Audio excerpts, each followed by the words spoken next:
yang selalu membutuhkan Tuhan, dan itu yang Tuhan lihat bagi kita. Sekalipun kehadiran banyak saudara kita itu sangat perlu, tapi kita tidak bisa memaksa manusia, karena bukan kita yang memilih Tuhan, tapi Tuhan sendiri yang memilih kita. Kalau Tuhan sudah menjamah kita, apapun mungkin kejahatan kita, mungkin kelemahan kita, Tuhan pasti bisa membuat kita akan semakin rajin datang beribadah kepada Tuhan. Puji Tuhan. Haleluya.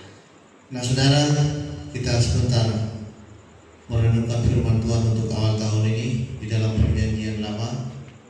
Kitab Ulangan pasal yang ke-6 ayat 10-13. Perjanjian Lama, Kitab Ulangan pasal yang ke-6 ayatnya ke-10 sampai dengan yang ke-13.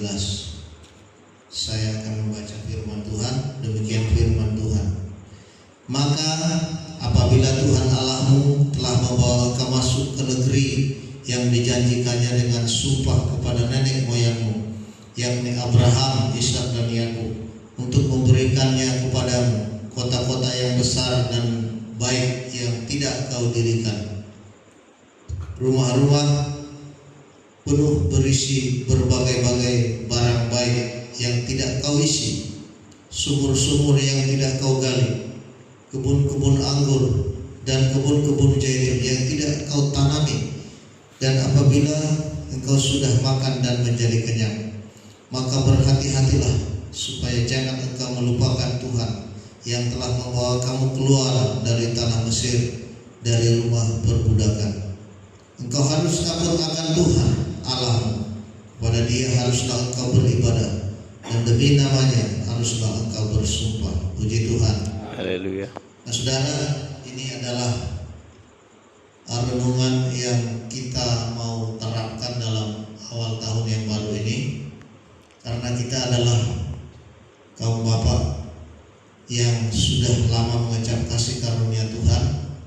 Kita sudah melewati berbagai pengalaman rohani dengan Tuhan, bagaimana pahit getirnya hidup kita, susah senang, banyak rintangan yang kita alami, namun kita tetap tegar percaya bahwa apa yang kita alami di tahun 2024 itu akan memacu semangat kita di tahun yang baru ini. Tetap semangat terus untuk lebih dekat dengan Tuhan. Secara pribadi, Bapak yang dikasihi Tuhan, saya merasa bahwa tanpa Tuhan saya tidak bisa berdiri seperti hari ini di hadapan saudara.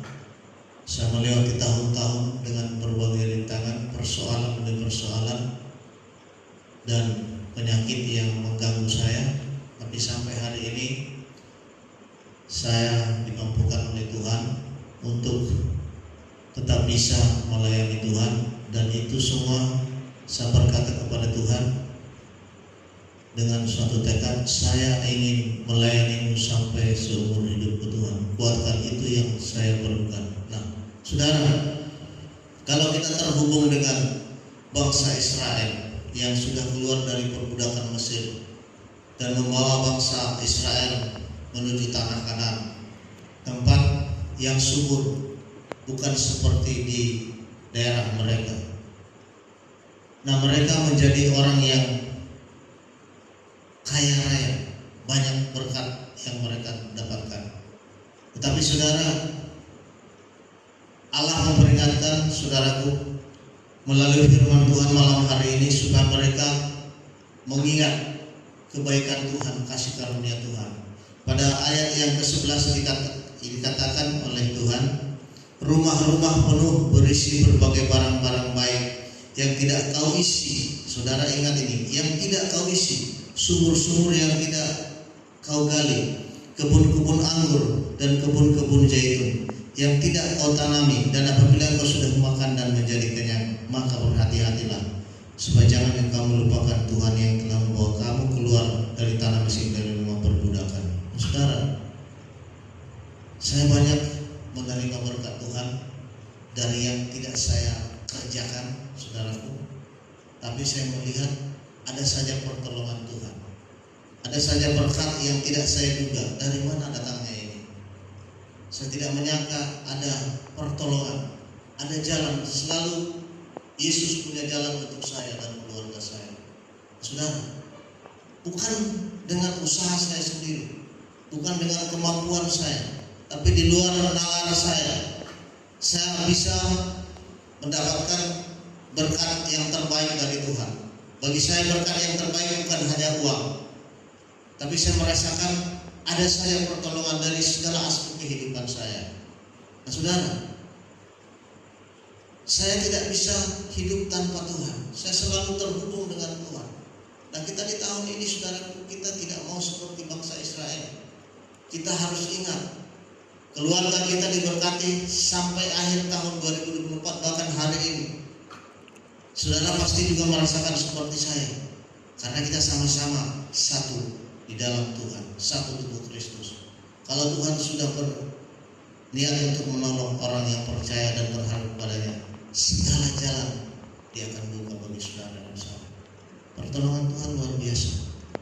Seperti dikatakan hari ini saudara, kebun anggur tidak kau tanami, kebun zaitun tidak itu kita tanami, tapi Tuhan memberikan berkat yang berlimpah. Terkadang saya bingung berkat Tuhan. Luar biasa Tuhan dalam hidup saya. Nah saudara, renungkan hari ini saudara firman Tuhan. Jangan sempat putus hubunganmu dengan Tuhan. Jangan sempat melupakan bahwa hidup sampai hari ini adalah karena anugerah Tuhan. Di mana-mana pun kita harus berbicara tentang Tuhan. Saya punya pengalaman dengan saudara saya sudah ceritakan dengan Bapak Guru Majuntang. Ada satu warga saya yang punya penyakit lambung dan dia katakan penyakitnya sudah komplikasi.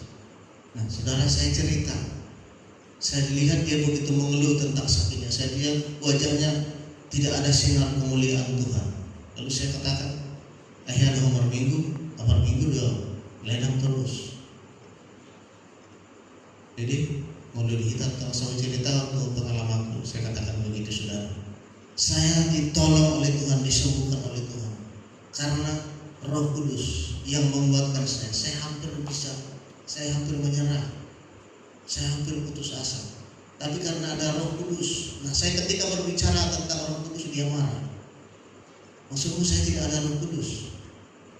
Saya juga berdoa, saya penuh dengan Roh Kudus. Lalu saya sepertinya dia tidak terima perkataan saya saudara. Lalu dia berkata, udah berhentilah tentang Tuhan, supaya saya tidak mau ngomong tentang Tuhan. Lalu saya katakan, kau tidak bisa memaksa saya untuk tidak berkata-kata tentang Tuhan. Aku masuk tadi tentang Tuhan karena engkau mengeluh tentang penyakitmu. Lalu saya masuk dengan kesaksian pengalaman hidup saya tentang Tuhan. Lalu saya ceritakan kepada engkau tentang Tuhan. Oh dia semakin marah.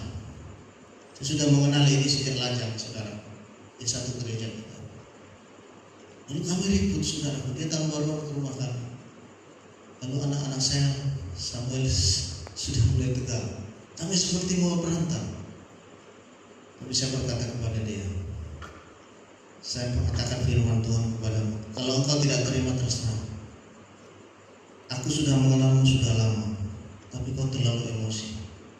Tidak boleh seperti itu. Lalu saudara yang terkasih dalam Tuhan, saya melihat di dalam pandangannya tidak ada kemuliaan Tuhan. Wajahnya kering, sepertinya dia kekeringan rohani, tapi dia tidak mau terima. Dia tidak butuh Tuhan. Dia seperti kekuatannya ada di dalam kekuatannya sendiri. Nah saudara yang terkasih di dalam Tuhan, saya merenungkan, ternyata hidup kita semakin lama semakin hidup di dalam satu gereja belum tentu menentukan kualitas hidup kita. Tidak semua orang yang rajin ke gereja atau yang hadir di gereja menentukan kualitas hidup rohani. Saya melihat dia sudah lama Pentakosta, tapi dia menentang firman Tuhan.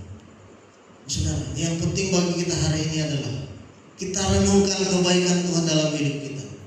Setiap hari bangun pagi, mau tidur, kita renungkan berkat Allah sungguh luar biasa. Kita tidak bisa tanpa Tuhan. Kita harus selalu connect dengan Tuhan dalam situasi apapun. Nah, saudaraku, kita harus diajak oleh Tuhan hari ini. Tetaplah beribadah kepada Tuhan dan jangan melupakan Tuhan. Dan demi namanya haruslah kita selalu menyenangkan hati Tuhan. Nah, hari ini saudara, mari kita bersama-sama kita bawa dalam doa kaum Bapa di tahun 2025 ini saudara, supaya semuanya solid, kita bersatu dalam persekutuan. Semakin hari semakin banyak jiwa-jiwa yang datang kepada Tuhan. Kuncinya ada di dalam doa-doa kita saudara. Saya tidak bisa berdiri sendiri menyatakan doa saya kepada Tuhan. Saya harus juga sebagai pembina dibantu oleh hamba-hamba Tuhan, bahkan kaum Bapa di tempat ini. Karena kita satu tubuh Kristus, kita berdoa bersapaan di rumah kita, supaya tahun 2025 ini saudara, kaum Bapa akan semakin datang kepada Tuhan. Puji Tuhan. Kita harus seperti apa yang dikatakan oleh Tuhan Allah Abraham, Allah Ishak, Allah Yakub. Nah, hari ini saudara, kita boleh menyambut tahun yang baru ini dengan sikap tetap melayani Tuhan, dan kita tidak boleh menganggap semua yang keberhasilan kita, baik itu kita bekerja sebagai apa sekarang ini, baik berapa penghasilan kita tahun yang lewat, kita katakan itu semua karena anugerah Tuhan, bukan karena perbuatan kita. Saudara, kita bangkit berdiri, kita berdoa, dan jangan kita lupa nanti mendoakan anak sintua kita Sidaputar, yaitu si Fernando Sidaputar. Hanya doalah yang kita panjatkan kepada Tuhan. Kita minta belas kasih Tuhan